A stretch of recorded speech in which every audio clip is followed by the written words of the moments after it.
ದೆಹಲಿಯ ಕೆಂಪುಕೋಟೆ ಬಳಿ ನಡೆದಿರ್ತಕ್ಕಂಥ ಭೀಕರ ಸ್ಫೋಟ ಪ್ರಕರಣದ ಹಿನ್ನೆಲೆಯಲ್ಲಿ ವಾಣಿಜ್ಯಗಿರಿ ಹುಬ್ಬಳ್ಳಿಯಲ್ಲೂ ಕೂಡ ಹೈ ಅಲರ್ಟ್ ಆಗಿರ್ತಕ್ಕಂಥದ್ದು. ಇನ್ನು ಪೊಲೀಸ್ ಆಯುಕ್ತರಾಗಿರ್ತಕ್ಕಂಥ ಎನ್ ಶಶಿಕುಮಾರ್ ಅವರ ನೇತೃತ್ವದಲ್ಲಿ ಹುಬ್ಬಳ್ಳಿಯ ರೈಲ್ವೆ ನಿಲ್ದಾಣದಲ್ಲಿ ಭದ್ರತಾ ಪರಿಶೀಲನೆ ಮಾಡಲಾಗ್ತಾಯಿದೆ. ನನ್ನ ಜೊತೆಗೆ ಪೊಲೀಸ್ ಆಯುಕ್ತರಾಗಿರ್ತಕ್ಕಂಥ ಎನ್ ಶಶಿಕುಮಾರ್ ಅವರು ಇದ್ದಾರೆ, ಅವ್ರನ್ನ ಮಾತಾಡ್ತೀನಿ. ಸರ್, ಯಾವ ರೀತಿ ಪರಿಶೀಲನೆಯನ್ನು ಇಲ್ಲಿ ಕೈಗೊಳ್ತಾ ಇದ್ದೀರಿ? ನೋಡಿ, ತಮಗೆಲ್ಲ ಗೊತ್ತಿರೋಂಗೆ ಈಗ ದೆಹಲಿಯಲ್ಲಿ ನಡೆದಿರುವಂಥ ಘಟನೆ ಹಿನ್ನೆಲೆಯಲ್ಲಿ ಎಲ್ಲ ಕಡೆ ಹೈ ಅಲರ್ಟ್ ಘೋಷಣೆ ಆಗಿದೆ. ಅದರ ಹಿನ್ನೆಲೆಯಲ್ಲಿ railway station, airport, bus stand, malls, movie theatres, important religious structures ನಮ್ಮವಿದ್ದಾವೆ. ಅಂದರೆ ಸಿದ್ದಾರೂಢ ಮಠ ಇದೆ, ಫತೇ ಶಾವ್ ಅಲ್ಲಿ ದರ್ಗಾ ಇದೆ. ಅದೇ ರೀತಿ ಎಲ್ಲಿ ಸ್ವಲ್ಪ ಸಸ್ಪಿಷಿಯಸ್ ಮೂವ್ಮೆಂಟ್ ಆಗುವಂಥ ಸಾಧ್ಯತೆ ಇದೆ, ಬಸ್ ಸ್ಟ್ಯಾಂಡು, ರೈಲ್ವೆ ಸ್ಟೇಷನ್ ಸುತ್ತಮುತ್ತ ಇರುವಂಥ ಲಾಡ್ಜಸ್ಸು ಎಲ್ಲ ಕಡೆ ಚೆಕಿಂಗ್ ಮಾಡೋಂಥ ಕೆಲಸ ಮಾಡ್ತಾಯಿದ್ದೀವಿ. ಮತ್ತು ಸುಮಾರು 20ಕ್ಕೂ ಹೆಚ್ಚು ಚೆಕ್ ಪೋಸ್ಟ್ಗಳು ನಾವು ನಿರಂತರ ಪ್ರತಿದಿನ ಹಾಕ್ಕೊಂಡಿರ್ತೀವಿ. ಅಲ್ಲಿ ಸ್ವಲ್ಪ ಹೆಚ್ಚಿನ ಸಿಬ್ಬಂದಿಯನ್ನು ಇವತ್ತು ನಿಯೋಜನೆ ಮಾಡಿಬಿಟ್ಟು ನಾವು ಬಂದೋಬಸ್ತ್ ಮಾಡುವಂಥದ್ದು ಮತ್ತು ಚೆಕಿಂಗ್ ಮಾಡುವಂಥದ್ದು ಮಾಡ್ತಾಯಿದ್ದೀವಿ. ಹಿರಿಯ ನಾಗರಿಕರಿಗೆ, ಕುಟುಂಬ ಸಮೇತರಾಗಿ ಓಡಾಡುತ್ತಿರುವಂಥವ್ರಿಗೆ, ಮಕ್ಕಳು ಮರಿ ಇರುವಂಥವ್ರಿಗೆ ಯಾರಿಗೂ ತೊಂದರೆ ಆಗದ ರೀತಿಯಲ್ಲಿ ಈ ಒಂದು ವೆಹಿಕಲ್ ಚೆಕಿಂಗ್ ನಡೀತಾ ಇದೆ. ಇಲ್ಲಿ ಪ್ರಮುಖವಾಗಿ ರೈಲ್ವೆ ನಿಲ್ದಾಣದಲ್ಲಿ ಅತಿ ಹೆಚ್ಚು ಪ್ರಯಾಣಿಕರು ಪ್ರಯಾಣ ಮಾಡುವಂಥ ಪ್ಲೇಸು, ಇಲ್ಲಿ ಯಾವ ರೀತಿ ಪರಿಶೀಲನೆ ಮಾಡ್ತಾರೆ? ಈಗ ಹುಬ್ಬಳ್ಳಿ ರೈಲ್ವೆ ಸ್ಟೇಷನ್ ಏನಿದೆ ತಮಗೆ ಗೊತ್ತಿದೆ, ಇದು ಏಷ್ಯಾದಲ್ಲಿ ಅತಿ ಉದ್ದನೆಯ ಪ್ಲ್ಯಾಟ್ಫಾರ್ಮ್ ಹೊಂದಿರುವಂಥ ಒಂದು ರೈಲ್ವೆ ಸ್ಟೇಷನ್ನು. ಭಾಳ ಹೈ ಡೆನ್ಸಿಟಿ ಆಫ್ ಟ್ರಾಫಿಕ್ಕು ಇರುತ್ತೆ ಮತ್ತು ಫ್ರೈಟು ಇದೆ, ಅಂದರೆ ಸಾಮಾನುಗಳನ್ನ ಟ್ರಾನ್ಸ್ಪೋರ್ಟ್ ಮಾಡುವಂಥದ್ದು. ಹಂಗಾಗಿ ಇಲ್ಲಿ ನಿರಂತರವಾಗಿ ನಮ್ಮ RPF, railway protection force, GPF ಏನಿದೆ ಅದು ಇರುತ್ತೆ. ಅದ್ರ ಜೊತೆಗೆ ನಮ್ಮ ಸಿಬ್ಬಂದಿಗಳು ಕೂಡ ನಿರಂತರವಾಗಿ ಇಲ್ಲಿ ವಾಚ್ ಆ್ಯಂಡ್ ವಾರ್ಡ್ ಇರುತ್ತೆ. ಇವತ್ತು ಸ್ವಲ್ಪ ಹೆಚ್ಚಿನ ಸಂಖ್ಯೆಯಲ್ಲಿ ಪ್ರತಿಯೊಂದನ್ನು ಚೆಕ್ ಮಾಡೋಂಥ ಕೆಲಸ ನಡೀತಾ ಇದೆ. ಅದರ್ವೈಸ್ ನಾವು ವಾರ 15 ದಿವಸ ಈಗೊಮ್ಮೆ ಒಂದು ನಿಯಮಿತ ಕಾಲಾವಧಿಯಲ್ಲಿ ನಿರಂತರವಾಗಿ ಚೆಕಿಂಗ್ ಮಾಡ್ತಾ ಇರ್ತೀವಿ. ಅದು ಯಾವತ್ತೂ ಸಾರ್ವಜನಿಕರ ಗಮನಕ್ಕಾಗಲಿ ಮಾಧ್ಯಮದ ಗಮನಕ್ಕಾಗಲಿ ಬರಲ್ಲ.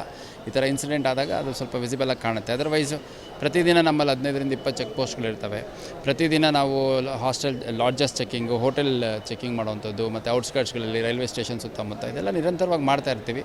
ಎಲ್ಲಿ ಸ್ವಲ್ಪ ಲೇಬರ್ ಕ್ಲಾಸ್ ಆ ಟೈಪ್ ಸ್ವಲ್ಪ ದೊಡ್ಡ ಸಂಖ್ಯೆಯಲ್ಲಿ ಇರ್ತಾರೆ, ಅಲ್ಲಿ ಅನಾನಿಮಿಟಿಯಿಂದ ಯಾರಾದರೂ ಅಪರಿಚಿತ ವ್ಯಕ್ತಿಗಳು ಬಂದು ಸೇರ್ಕೊಳ್ಳೋಂಥ ಸಾಧ್ಯತೆ, ಅಲ್ಲೆಲ್ಲ ನಿರಂತರವಾಗಿ ಚೆಕ್ ಮಾಡೋಂಥ ಕೆಲಸ ಮಾಡ್ತಾನೆ ಇದ್ದೀವಿ.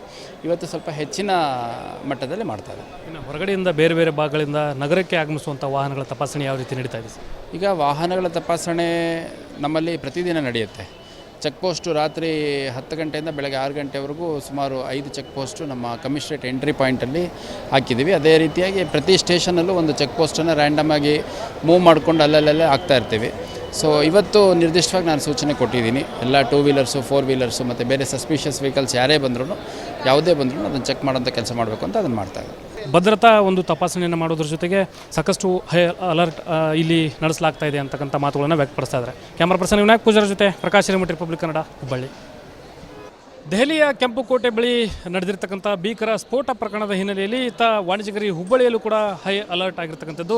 ಇನ್ನು ಪೊಲೀಸ್ ಆಯುಕ್ತರಾಗಿರ್ತಕ್ಕಂಥ ಎನ್ ಶಶಿಕುಮಾರ್ ಅವರ ನೇತೃತ್ವದಲ್ಲಿ ಹುಬ್ಬಳ್ಳಿಯ ರೈಲ್ವೆ ನಿಲ್ದಾಣದಲ್ಲಿ ಭದ್ರತಾ ಪರಿಶೀಲನೆ ಮಾಡಲಾಗ್ತಾಯಿದೆ. ನನ್ನ ಜೊತೆಗೆ ಪೊಲೀಸ್ ಆಯುಕ್ತರಾಗಿರ್ತಕ್ಕಂಥ ಎನ್ ಶಶಿಕುಮಾರ್ ಅವರು ಇದ್ದಾರೆ, ಅವ್ರನ್ನ ಮಾತಾಡ್ತೀನಿ. ಸರ್, ಯಾವ ರೀತಿ ಪರಿಶೀಲನೆಯನ್ನು ಇಲ್ಲಿ ಕೈಗೊಳ್ತಾ ಇದ್ದೀರಿ? ನೋಡಿ, ತಮಗೆಲ್ಲ ಗೊತ್ತಿರೋಂಗೆ ಈಗ ದೆಹಲಿಯಲ್ಲಿ ನಡೆದಿರುವಂಥ ಘಟನೆ ಹಿನ್ನೆಲೆಯಲ್ಲಿ ಎಲ್ಲ ಕಡೆ ಹೈ ಅಲರ್ಟ್ ಘೋಷಣೆ ಆಗಿದೆ. ಅದರ ಹಿನ್ನೆಲೆಯಲ್ಲಿ railway station, airport, bus stand, malls, movie theatres, important religious structures ನಮ್ಮವಿದ್ದಾವೆ. ಅಂದರೆ ಸಿದ್ದಾರೂಢ ಮಠ ಇದೆ, ಫತೇ ಶಾವ್ ಅಲ್ಲಿ ದರ್ಗಾ ಇದೆ. ಅದೇ ರೀತಿ ಎಲ್ಲಿ ಸ್ವಲ್ಪ ಸಸ್ಪಿಷಿಯಸ್ ಮೂವ್ಮೆಂಟ್ ಆಗುವಂಥ ಸಾಧ್ಯತೆ ಇದೆ, ಬಸ್ ಸ್ಟ್ಯಾಂಡು, ರೈಲ್ವೆ ಸ್ಟೇಷನ್ ಸುತ್ತಮುತ್ತ ಇರುವಂಥ ಲಾಡ್ಜಸ್ಸು ಎಲ್ಲ ಕಡೆ ಚೆಕಿಂಗ್ ಮಾಡೋಂಥ ಕೆಲಸ ಮಾಡ್ತಾಯಿದ್ದೀವಿ.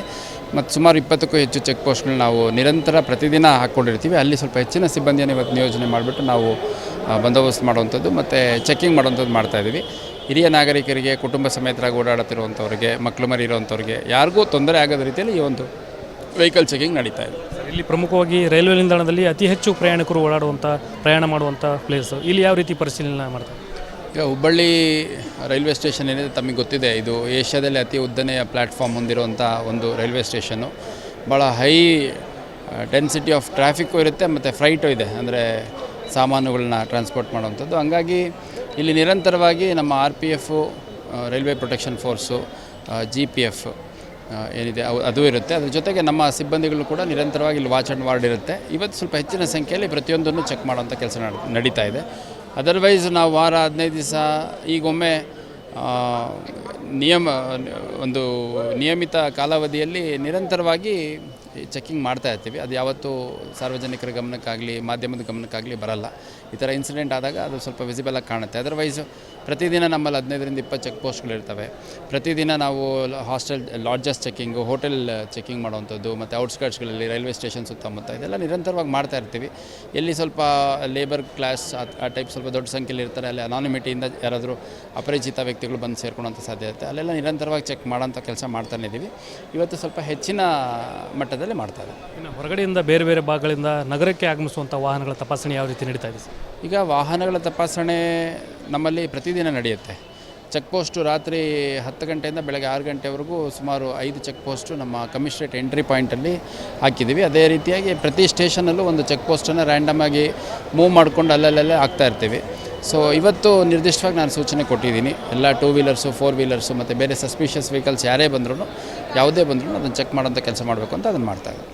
ಭದ್ರತಾ ಒಂದು ತಪಾಸಣೆಯನ್ನು ಮಾಡೋದ್ರ ಜೊತೆಗೆ ಸಾಕಷ್ಟು ಹೈ ಅಲರ್ಟ್ ಇಲ್ಲಿ ನಡೆಸಲಾಗ್ತಾ ಇದೆ ಅಂತಕ್ಕಂಥ ಮಾತುಗಳನ್ನು ವ್ಯಕ್ತಪಡಿಸ್ತಾ ಇದ್ದಾರೆ. ಕ್ಯಾಮ್ರಾ ಪರ್ಸನ್ ವಿನಾಯಕ್ ಪೂಜಾರ ಜೊತೆ ಪ್ರಕಾಶ್ ಹಿರೇಮಠ, ರಿಪಬ್ಲಿಕ್ ಕನ್ನಡ, ಹುಬ್ಬಳ್ಳಿ. ದೆಹಲಿಯ ಕೆಂಪುಕೋಟೆ ಬಳಿ ನಡೆದಿರ್ತಕ್ಕಂಥ ಭೀಕರ ಸ್ಫೋಟ ಪ್ರಕರಣದ ಹಿನ್ನೆಲೆಯಲ್ಲಿ ವಾಣಿಜ್ಯಗರಿ ಹುಬ್ಬಳ್ಳಿಯಲ್ಲೂ ಕೂಡ ಹೈ ಅಲರ್ಟ್ ಆಗಿರ್ತಕ್ಕಂಥದ್ದು. ಇನ್ನು ಪೊಲೀಸ್ ಆಯುಕ್ತರಾಗಿರ್ತಕ್ಕಂಥ ಎನ್ ಶಶಿಕುಮಾರ್ ಅವರ ನೇತೃತ್ವದಲ್ಲಿ ಹುಬ್ಬಳ್ಳಿಯ ರೈಲ್ವೆ ನಿಲ್ದಾಣದಲ್ಲಿ ಭದ್ರತಾ ಪರಿಶೀಲನೆ ಮಾಡಲಾಗ್ತಾಯಿದೆ. ನನ್ನ ಜೊತೆಗೆ ಪೊಲೀಸ್ ಆಯುಕ್ತರಾಗಿರ್ತಕ್ಕಂಥ ಎನ್ ಶಶಿಕುಮಾರ್ ಅವರು ಇದ್ದಾರೆ, ಅವ್ರನ್ನ ಮಾತಾಡ್ತೀನಿ. ಸರ್, ಯಾವ ರೀತಿ ಪರಿಶೀಲನೆಯನ್ನು ಇಲ್ಲಿ ಕೈಗೊಳ್ತಾ ಇದ್ದೀರಿ? ನೋಡಿ, ತಮಗೆಲ್ಲ ಗೊತ್ತಿರೋಂಗೆ ಈಗ ದೆಹಲಿಯಲ್ಲಿ ನಡೆದಿರುವಂಥ ಘಟನೆ ಹಿನ್ನೆಲೆಯಲ್ಲಿ ಎಲ್ಲ ಕಡೆ ಹೈ ಅಲರ್ಟ್ ಘೋಷಣೆ ಆಗಿದೆ. ಅದರ ಹಿನ್ನೆಲೆಯಲ್ಲಿ railway station, airport, bus stand, malls, movie theatres, important religious structures ನಮ್ಮವಿದ್ದಾವೆ. ಅಂದರೆ ಸಿದ್ದಾರೂಢ ಮಠ ಇದೆ, ಫತೇ ಶಾವ್, ಅಲ್ಲಿ ದರ್ಗಾ ಇದೆ.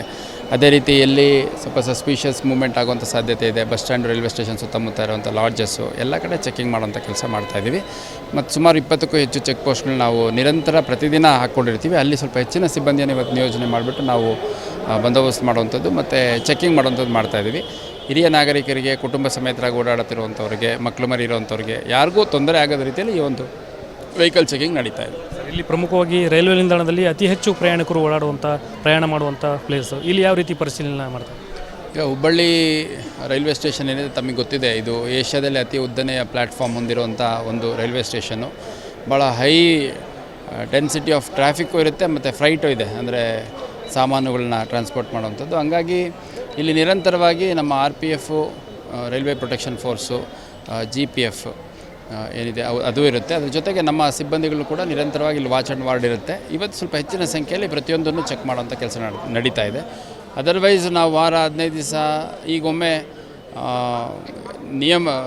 ಒಂದು ನಿಯಮಿತ ಕಾಲಾವಧಿಯಲ್ಲಿ ನಿರಂತರವಾಗಿ ಚೆಕ್ಕಿಂಗ್ ಮಾಡ್ತಾ ಇರ್ತೀವಿ. ಅದು ಯಾವತ್ತೂ ಸಾರ್ವಜನಿಕರ ಗಮನಕ್ಕಾಗಲಿ ಮಾಧ್ಯಮದ ಗಮನಕ್ಕಾಗಲಿ ಬರಲ್ಲ. ಈ ಥರ ಇನ್ಸಿಡೆಂಟ್ ಆದಾಗ ಅದು ಸ್ವಲ್ಪ ವಿಸಿಬಲಾಗಿ ಕಾಣುತ್ತೆ. ಅದರ್ವೈಸು ಪ್ರತಿದಿನ ನಮ್ಮಲ್ಲಿ 15ರಿಂದ 20 ಚೆಕ್ ಪೋಸ್ಟ್ಗಳಿರ್ತವೆ. ಪ್ರತಿದಿನ ನಾವು hostel lodges checking, hotel checking ಮಾಡುವಂಥದ್ದು, ಮತ್ತು ಔಟ್ಸ್ಕರ್ಟ್ಸ್ಗಳಲ್ಲಿ ರೈಲ್ವೆ ಸ್ಟೇಷನ್ ಸುತ್ತಮುತ್ತ ಇದೆಲ್ಲ ನಿರಂತರವಾಗಿ ಮಾಡ್ತಾ ಇರ್ತೀವಿ. ಎಲ್ಲಿ ಸ್ವಲ್ಪ ಲೇಬರ್ ಕ್ಲಾಸ್ ಆ ಟೈಪ್ ಸ್ವಲ್ಪ ದೊಡ್ಡ ಸಂಖ್ಯೆಯಲ್ಲಿ ಇರ್ತಾರೆ, ಅಲ್ಲಿ ಅನಾನಿಮಿಟಿಯಿಂದ ಯಾರಾದರೂ ಅಪರಿಚಿತ ವ್ಯಕ್ತಿಗಳು ಬಂದು ಸೇರ್ಕೊಳ್ಳೋಂಥ ಸಾಧ್ಯತೆ, ಅಲ್ಲೆಲ್ಲ ನಿರಂತರವಾಗಿ ಚೆಕ್ ಮಾಡೋಂಥ ಕೆಲಸ ಮಾಡ್ತಾನೆ ಇದ್ದೀವಿ. ಇವತ್ತು ಸ್ವಲ್ಪ ಹೆಚ್ಚಿನ ಮಟ್ಟದಲ್ಲಿ ಮಾಡ್ತಾರೆ. ಇನ್ನು ಹೊರಗಡೆಯಿಂದ ಬೇರೆ ಬೇರೆ ಭಾಗಗಳಿಂದ ನಗರಕ್ಕೆ ಆಗಮಿಸುವಂಥ ವಾಹನಗಳ ತಪಾಸಣೆ ಯಾವ ರೀತಿ ನಡೀತಾ ಇದೆ ಸರ್? ಈಗ ವಾಹನಗಳ ತಪಾಸಣೆ ನಮ್ಮಲ್ಲಿ ಪ್ರತಿದಿನ ನಡೆಯುತ್ತೆ.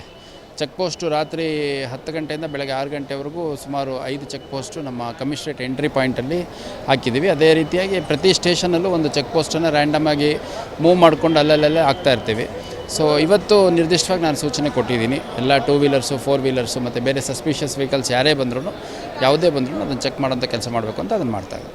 ಭದ್ರತಾ ಒಂದು ತಪಾಸಣೆಯನ್ನು ಮಾಡೋದ್ರ ಜೊತೆಗೆ ಸಾಕಷ್ಟು ಹೈ ಅಲರ್ಟ್ ಇಲ್ಲಿ ನಡೆಸಲಾಗ್ತಾ ಇದೆ ಅಂತಕ್ಕಂಥ ಮಾತುಗಳನ್ನು ವ್ಯಕ್ತಪಡಿಸ್ತಾ ಇದ್ದಾರೆ. ಕ್ಯಾಮ್ರಾ ಪರ್ಸನ್ ವಿನಾಯಕ್ ಪೂಜಾರ ಜೊತೆ ಪ್ರಕಾಶ್ ಹಿರೇಮಠ, ರಿಪಬ್ಲಿಕ್ ಕನ್ನಡ, ಹುಬ್ಬಳ್ಳಿ.